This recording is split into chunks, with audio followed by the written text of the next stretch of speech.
The Undertaker holds a very special position in my life as a pro wrestling fan because he's literally the very first WWE superstar I ever laid eyes on.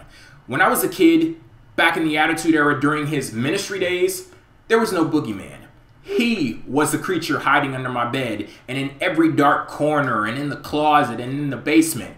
I used to have nightmares about The Undertaker. I remember waking up in cold sweats because I would have nightmares about him pulling me under the ring or all of the lights going off and him sacrificing me on that TX symbol.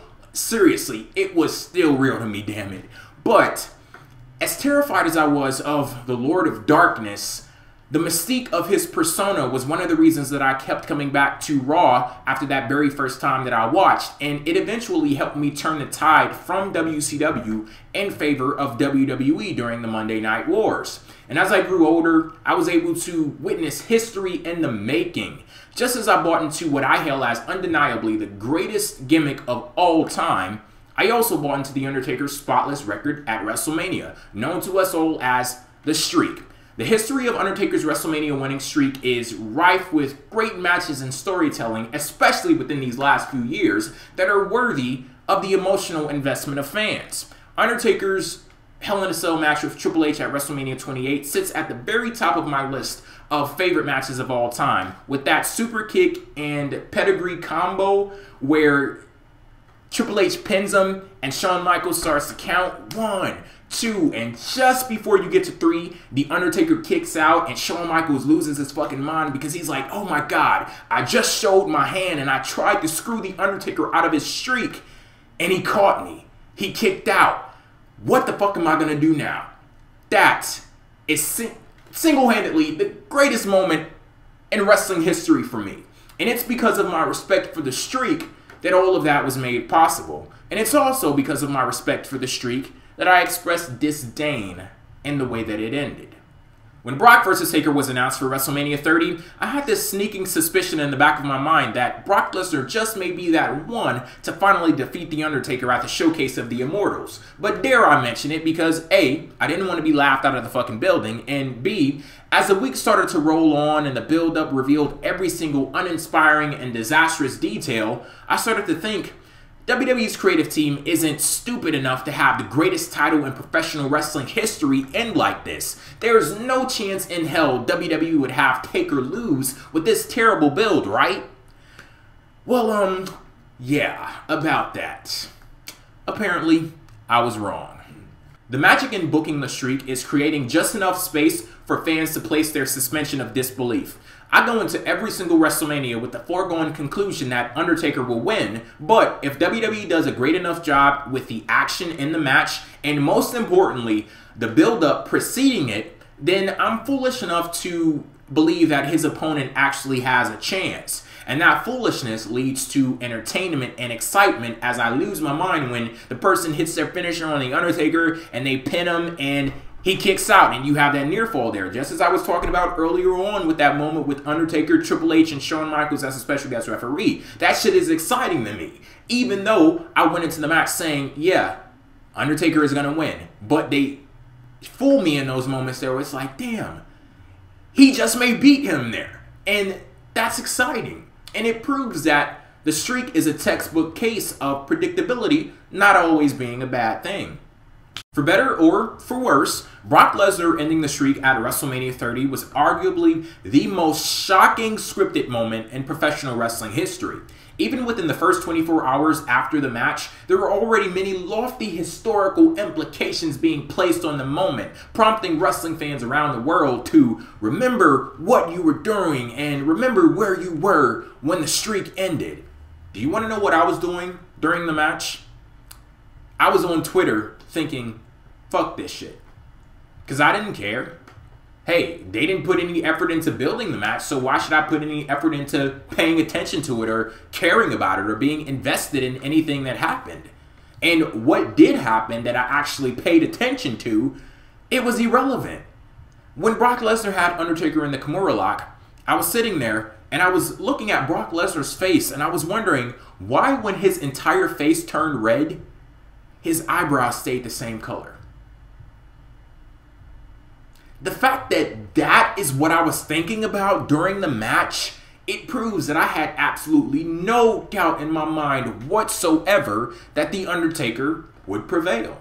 Such a terrible job was done in creating anticipation for this match to make it feel like a big event that I didn't have any interest in seeing it at all. Like, seriously, from the point that WrestleMania started to the point where they aired the first promo for the match, I seriously forgot that it was even happening. And when the match started, because the suspension of disbelief was never a factor, I didn't buy into any of the near falls or any of the action at all. The match itself came off as subpar and utterly failing to live up to the grand importance of what eventually happened, with Brock Lesnar putting to an end one of the most storied entities in professional wrestling history. And I can't shake the feeling that it was all done intentionally. Expectations were lowered to make the ending of the match all the more shocking. Compelling storytelling on the road to WrestleMania was sacrificed in sake of shock value. And I honestly felt cheated, robbed of what should have gone down in history as one of the greatest moments of all time. All of the things that made Brock Lesnar the most legitimate threat to beat the streak also made him the worst person to actually do it. The finesse that we've grown accustomed to with Taker's WrestleMania matches was replaced with grating destruction. Gone was the opportunity to play off of the emotional spectacle of what could be The Undertaker's final match, his retirement match. Instead of sending The Undertaker out on a high note, the match was akin to putting an old dog down and out of its misery. And I struggled to find the reason why Taker was denied the opportunity to go out like Ric Flair and Shawn Michaels in a blaze of glory. Why would WWE juke the opportunity to show respect and pay tribute to one of the greatest performers in the history of the business? But I was forced to ask myself the question, in Brock Lesnar's mind, why the hell should he care about any of that? Brock Lesnar isn't human. He's the beast incarnate, a monster void of any respect for The Undertaker and void of any fucks to give about you, me, or any of our feelings. The streak was nothing more to him than another accomplishment with zero sentimental value. If the streak had to end, we were all waiting on this perfectly crafted scenario sent from heaven, tied up neatly with a bow, all the while Brock Lesnar was planning to mercilessly drag The Undertaker through hell and conquer the streak. And that's exactly what he did. The problem was, as I was watching the match live, I judged it by the standard of what I had known pro wrestling to be, by what I had grown to expect from the streak at WrestleMania. But that rulebook was completely thrown out of the window. Instead of my foolishness that usually led me to giving The Undertaker's opponents a chance, here, my foolishness led me to believe that The Undertaker was invincible. The streak, it was something worthy of the emotional investment of fans, and what happened at WrestleMania 30 was no exception. Just look at WrestleMania 28, the situation that I was talking about earlier, the super kick pedigree combo. What was going through my mind at the time? Oh shit, the streak. Oh my God, the streak is gonna end here. Undertaker, he just went down. Triple H covered him. 1, 2, oh, he just kicked out. WWE proved me wrong. That was fucking amazing. Fast forward to WrestleMania 30. Brock Lesnar has The Undertaker up in position for the F5.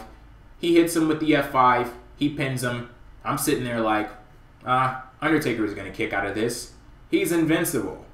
1, 2, 3. Are you fucking kidding me?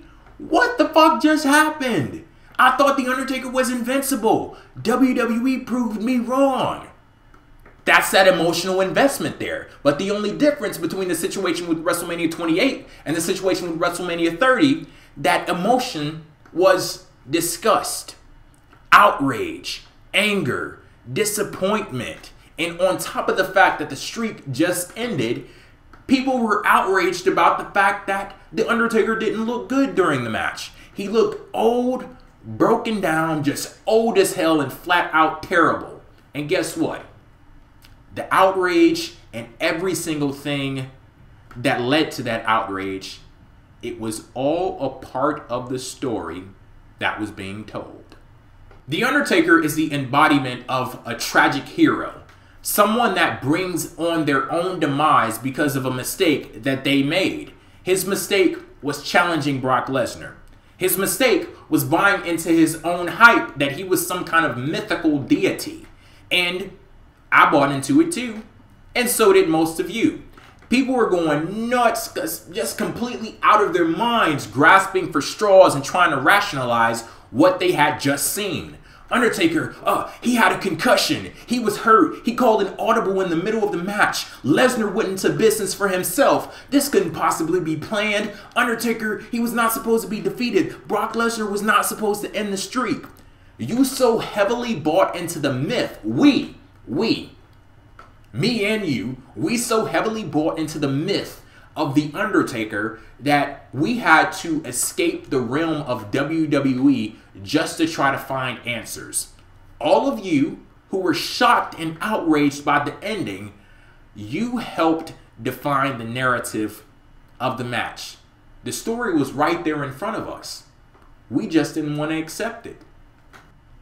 Someone that once was my boogeyman somehow became a wrestling god in my eyes. But at WrestleMania 30, I was mired in the soul-crushing reality that he wasn't a god. He wasn't a mythical deity or some kind of supernatural being. He was nothing more than a mortal man. My hero had fallen. In saying that this was a bad match, it completely misses the point. And I honestly think that's an injustice because it wasn't about delivering you a quality contest, because Brock Lesnar versus The Undertaker, it transcended professional wrestling. It wasn't even a wrestling match. It was a Greek tragedy. It was a beautiful disaster. Literature come to life. So what should have gone down in history as one of the greatest moments of all time did exactly that. Now hopefully with me delivering to you my epiphany on this match, this revelation that I've come to, and this actually happened after the last episode of PWTR. Like, you can see the wheels in motion on PWTR, but I didn't realize it until after I got off the show and I watched the match again, and I had all of this stuff in mind, and I actually saw the action and how it perfectly matched up to a Greek tragedy. Hopefully now that you have my explanation, you can go back and watch the match and maybe you'll see things in the way that I do, because this was such a drastic and substantial change that I've changed my thinking on WrestleMania completely. Not only was this one of the greatest moments, possibly the greatest moment of all time, now, that was one of the greatest WrestleManias ever.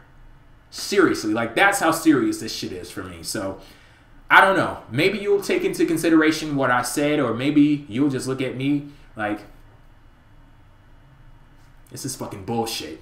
You're bullshitting me right now, Jada. I don't know. But, hey, it's something to definitely think about and consider. But thank you guys for listening to this video, and I'll catch you on the flip side. Peace out.